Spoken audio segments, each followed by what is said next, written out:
একদিকে মাটির নিচে বিশ্বের সবচেয়ে বড় তেলের মজুদ, অন্যদিকে মানুষের হাতে দুবেলা খাবারের টাকা নেই। ঐশ্বর্য আর হাহাকারের এমন নির্মম বৈপরীত্য বোধ হয় আর কোনো দেশে নেই। দক্ষিণ আমেরিকার উত্তর প্রান্তে অবস্থিত ভেনিজুয়েলা।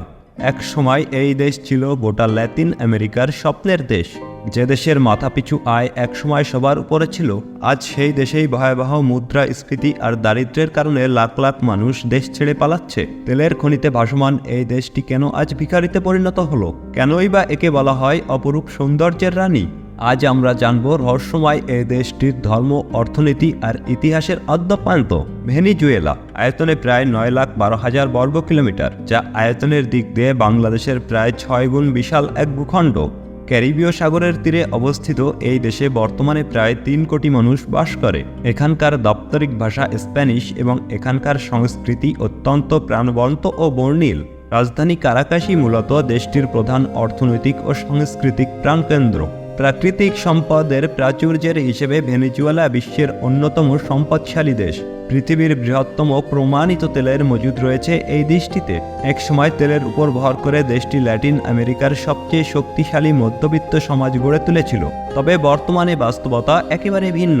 রাজনৈতিক অস্থিরতা, ব্যাপক দুর্নীতি, তেল শিল্পের চরম অব্যবস্থাপনা এবং আন্তর্জাতিক নিষেধাজ্ঞার ফলে দেশটির অর্থনীতি তাসের ঘরের মতো ভেঙে পড়েছে। মুদ্রাস্ফীতি এমন পর্যায়ে পৌঁছেছে যে বর্তমানে প্রায় 80 লাখ মানুষ অনাহার ও অনিশ্চয়তায় দেশ ছেড়ে অন্য দেশে নিরাপদে আশ্রয় নিয়েছে।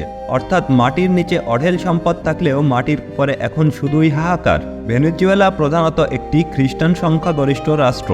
এখানকার অধিকাংশ মানুষ রোমান ক্যাথলিক মতবাদে বিশ্বাসী। তবে দেশটিতে মসজিদের উপস্থিতিও বেশ চোখে পড়ার মতো। বিশেষ করে আরব বংশোদ্ভূত প্রায় 1 লাখ মুসলিম সেখানে বাস করে। রাজধানী কারাকাস সহ বড় বড় শহরগুলোতে মুসলমানদের জন্য মসজিদ ও ইসলামিক সাংস্কৃতিক কেন্দ্র রয়েছে। মূলত ভেনেজুয়েলার আয়ের মূল উৎস তেল, কিন্তু গত কয়েক বছর ধরে তেলের দরপতন এবং উৎপাদন কমে যাওয়ায় দেশটি আয়ের পথ হারিয়েছে। যদিও 2022 সালে রাশিয়া ইউক্রেন যুদ্ধের প্রভাবে বিশ্ববাজারে তেলের চাহিদা বাড়লে ভেনেজুয়েলা কিছুটা স্বস্তির মুখ দেখে, তবে সেই উন্নতি স্থায়ী হয়নি। এছাড়া দেশটির মুদ্রার মান এতই কমে গেছে যে 1 প্যাকেট পাউরুটি কিনতে মানুষকে ব্যাগে ভরে টাকা নিয়ে যেতে হয়।